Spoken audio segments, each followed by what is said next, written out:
Hi hello வணக்கம். மற்றும் ஒரு காணொலி வாயிலாக இணைஞ்சிருக்கிறோம். இன்றைய நாள் ஒரு முக்கியமான ஒரு விஷயத்தை சொல்லணும். உண்மையிலேயே இந்த தென்மராட்சி பரணி பகுதியில் அந்த இளைஞனுடைய இறப்பு தொடர்பில் பார்த்தீங்கன்னா ஒரு திடுக்கிடும் உண்மைகள் நேற்றைய நாளில் வெளியாக இருந்தது.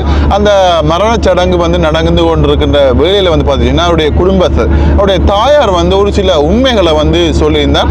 அந்த உண்மைகள் என்னென்னன்றதை பார்க்க போகிறோம். அதுக்கு முதல் பார்த்தீங்கன்னா அந்த இளைஞன் இறப்பு தொடர்பில் எல்லாருக்குமே தெரிஞ்சிருக்கு. அதாவது ஒரு புது வருடத்தை கொண்டாடுவதற்காக ஒரு 8 இளைஞர்களோட அவருடைய நண்பர்களோட சேர்ந்து ஒரு குளத்துக்கு குளிக்க சென்றதாகவும், அந்த குளத்தில் குளிக்க சென்ற போது தாமரைப்பூ பறிப்பதற்காக சென்ற இடத்துல அந்த தாமரை கொடி சிக்குண்டு தான் அந்த இளைஞன் இறந்திருந்தார். இதனால தான் இறப்பு சம்பவம் பதிவாகி இருந்தது என்று சொல்லியும் நாங்கள் பார்த்துப்போம். இது தொடர்பில் பார்த்தீங்கன்னு சொன்னால் அதிகாரப்பூர்வமாக அந்த இளைஞன் தாமரை கொடியெல்லாம் சிக்குண்டு இறந்தார் என்ற தகவல் வெளியாகின்ற நேரத்தில் பார்த்தீங்கன்னா அந்த இளைஞனுடைய சடலம் பார்த்தீங்கன்னு சொன்னால் பருத்தித்துறை மந்திகை ஆதார வைத்தியசாலையில் அவருடைய சடலம் பிரேத பரிசோதனைக்காக வைக்கப்பட்டிருந்தது. அந்த நேரத்தில் பார்த்தீங்கன்னு சொன்னால் அந்த குடும்பத்தை சேர்ந்தவர்கள் அந்த எங்களுடைய இளைஞனுடைய எங்களுடைய மகனில் இறப்பில் ஒரு சந்தேகம் இருக்குது. இது திட்டமிட்டு செய்யப்பட்ட சதி என்று சொல்லி ஒரு ஆர்ப்பாட்டம் ஒன்று மேற்கொள்ளப்பட்டிருந்தது.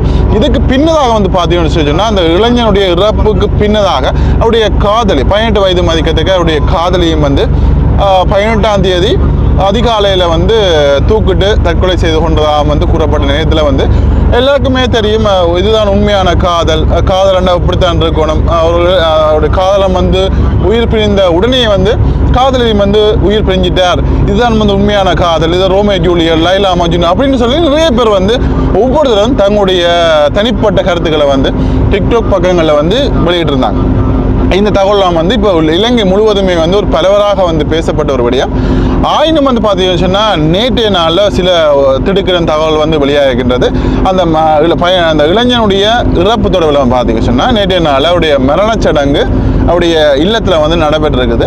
அந்த இல்லத்தில் நடைபெற்ற நேரத்தில் பார்த்தீங்கன்னு சொன்னால் ஒரு சில யூடியூப் நண்பர்கள் அங்கே போயிருக்கிறார்கள். போயிருந்த நேரத்தில் பார்த்தீங்கன்னு சொன்னால் அவருடைய தகப்பனாக இருக்கட்டும், அவருடைய தாயார், அவருடைய உறவினர்கள் எல்லாமே ஒரு சில உண்மை கருத்துக்களை சொல்லியிருக்காங்க. இதுதான் நடந்தது, எங்களுடைய மகன் தாமரை கொடியில் சிக்குண்டு இறக்கவில்லை, இது திட்டமிட்ட ஒரு சதியினால தான் நடந்ததுன்னு சொல்லி ஒரு சில உண்மையான கருத்துக்களை சொல்லியிருந்தாங்க. அப்படி என்ன கருத்துக்கள்னு சொல்லி பார்த்தீங்கன்னு சொன்னால் இப்போ உண்மையிலேயே அந்த இளைஞன் தாமரை கொடியிலான் சிக்குண்டு இறந்தார் அந்த குளத்தில் என்று சொல்லி கூறப்பட்டது. ஆனால் இதில் உண்மையான விடயம் அந்த தாயாக்கள் சொல்லுகிறார்கள், அந்த குளத்தில் அதாவது ஒரு கோயிலுக்கு தீர்த்தமாடுகின்ற அந்த ஒரு குளம்தான். ஆனால் அந்த குளத்தில் ஒரு தாமரை கொடியும் இல்லை, ஒரு தாமரை பூவுமே இல்லை. அப்படி நீங்களும் அந்த குளத்தில் தாமரை கொடி தாமரை பூ உண்மையில இருக்குன்னு சொல்லி நிரூபிச்சிங்களா இருந்தால் நான் இந்த வழக்கையை நாங்கள் இப்படியே விடுறோம்னு சொல்லி அந்த குடும்பத்தை சேர்ந்தவர்கள் சொல்கிறத பார்க்கக்கூடிய இருந்தது. உண்மையிலேயே இது ஒரு திட்டமிட்ட ஒரு சதியா இல்லை ஒரு சில பேருடைய அதாவது நண்பர்களுக்கு இடையே ஏற்பட்ட ஒரு முரண்பாடு காரணமாக ஏற்பட்ட ஒரு பிரச்சனையா என்று சொல்லி கூட இப்போ நிறைய தகவல் வெளியாகி கொண்டே இருக்கின்றது. அவருடைய தாயாரும் அவருடைய குடும்பத்தினர் சேர்ந்து சொல்கின்ற விடயங்களை பார்க்கின்ற போது, அதாவது என்னுடைய மகன் பார்த்தீங்கன்னு சொன்னால் சாப்பிட்ட பிறகு ஒரு போலீஸ் அதிகாரியும் அவருடைய நண்பர்களும் சேர்ந்து தான் என்னுடைய மகனை கூட்டிக் கொண்டு சென்றார்கள். அதுக்கு பின்னதாக தான் அவருடைய இறந்து விட்டார் என்ற செய்தியும் நாங்கள் கேள்விப்பட்டோம். இது உண்மையிலேயே ஒரு சதி செயலாக இருக்கக்கூடும் என்ற மாதிரியும் தகவல் வெளியாக இருந்து நேற்றைய நாள் அவர்கள் உண்மையான ஒரு தகவலை சொல்லியிருந்தார்கள்.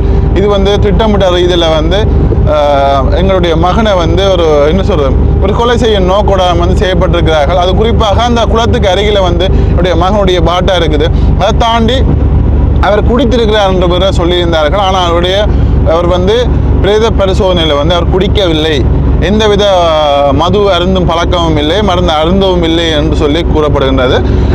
அதாவது குறிப்பிட்ட அந்த குடும்பஸ்தர்கள், போலீஸார் மற்றும் சட்டவாளர்கள் எல்லாம் எல்லாருமே சேர்ந்து அந்த குளத்துக்கு போய் கண்காணிச்சுக்கிறார்கள்.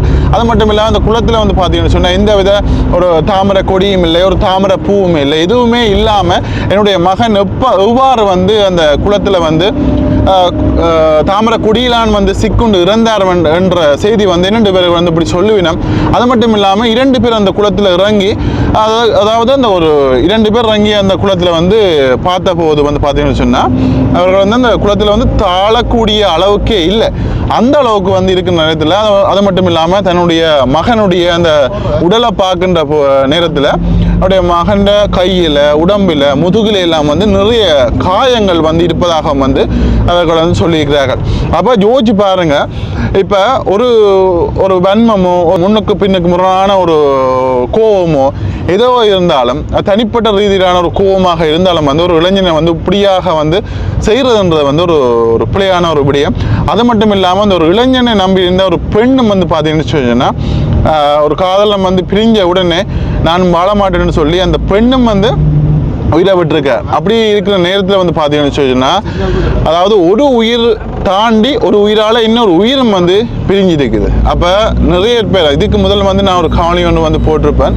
இதுதான் வந்து உண்மையான காதல். அதாவது ஒரு காதலன் வந்து பிரிஞ்ச உடனே அந்த காதலையும் வந்து உண்மையிலேயே வந்து தானும் வந்து இந்த உலகத்தில் வாழ மாட்டேன்னு சொல்லி அந்த உயிரை வந்து விட்டுருக்க. உண்மையிலே வந்து என்னென்னு சொல்கிறது, இப்படியாக இருந்த அந்த பெண்ணும் வந்து யோசிச்சு பார்த்தீங்கன்னு சொல்லி சொன்னால் அந்த பெண்ணும் இறப்பதற்கு முதல்ல ஒரு கணம் வந்து அவருடைய பெற்றோர்களை வந்து நினைச்சு பார்த்துக்கலாம். சின்ன வயதுலேருந்து பெற்று வளர்த்து சாப்பாடு கொடுத்து உடை வாங்கி கொடுத்து அவ்வளோ தூரம் ஒரு 18 வயது வரைக்கும் வந்து வளர்த்து விட்டு அந்த பெற்றோர்களை வந்து ஒரு கணம் நினைச்சு பார்த்துருக்கலாம் என்ற மாதிரியும் வந்து நேற்று நாளில் அந்த காணொளி பதிவு வந்து நான் போடுகிற நேரத்தில் கூட நிறைய பேர் வந்து கமெண்ட் பண்ணியிருந்தாங்க.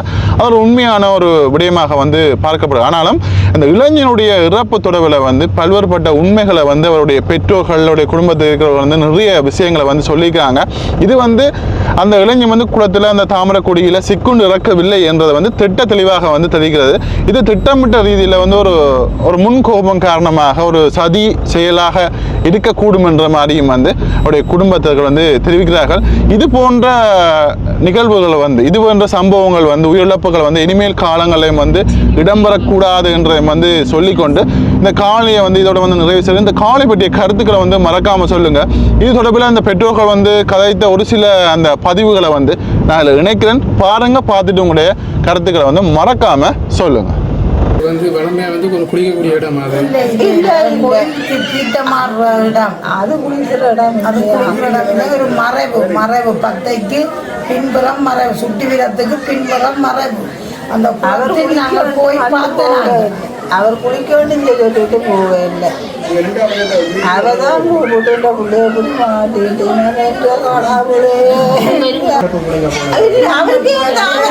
மாட்டிட்டு தாமரப்பு நீங்கள் ஒன்று காட்டிட்டா நாங்கள் ஒன்றையோட இந்த கேஸ போய் ஒரு 15 பேர் வட்டா பிடிச்சு போய் லோயர் நாங்கள் குர்னல் 10 பொலிசு இந்த கொடியாமத்து சதி செய்ய வந்த பொலிசை கூட்டி கொண்டு வந்து காட்டினவன் காட்டும் போது ஒரு 2 ஐயாவே அதுக்குள்ள ரக்கினாங்க.